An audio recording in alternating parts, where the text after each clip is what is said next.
କାହାର ବିଦ୍ୟା ହୁଏ ନାହିଁ।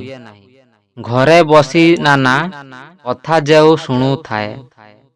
ନାଟ ତାମସାରେ ଯାର ସଦା ମନ ରହେ।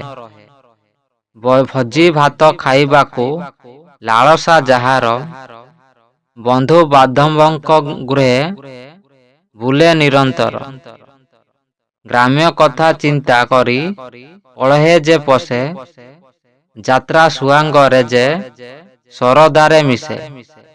ନିଶାଦ୍ରବ୍ୟ ସେବନରେ ଶରଦା ଯାହାର, ଭଜନରେ ପେଟ ପୂରା ଯେ କରେ ଆହାର। ମାଲି ମକଦ୍ଦମା ପାଇଁ ଯାଏ ବାରମ୍ବାର, ସାଇ ଭାଇ ଗଣ୍ଡଗୋଳେ ଜୀବିକା ଯାହାର। ବନ୍ଧୁ ମେଳେ ବୃତା କଥା ହେଉଥାଏ ନୀତି, ଚର୍ଚ୍ଚା କରୁଥାଏ ଯେହୁ ସିନେମାର ଗୀତି।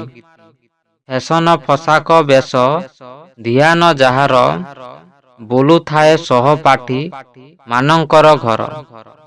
ଚୁଗୁଲି କରଇ ଯେହୁ ଚିହ୍ନା ଅଚିହ୍ନାରେ, ଦେବ କହେ ପାଠ ପଢ଼ା କଷ୍ଟ ତା ପକ୍ଷେ।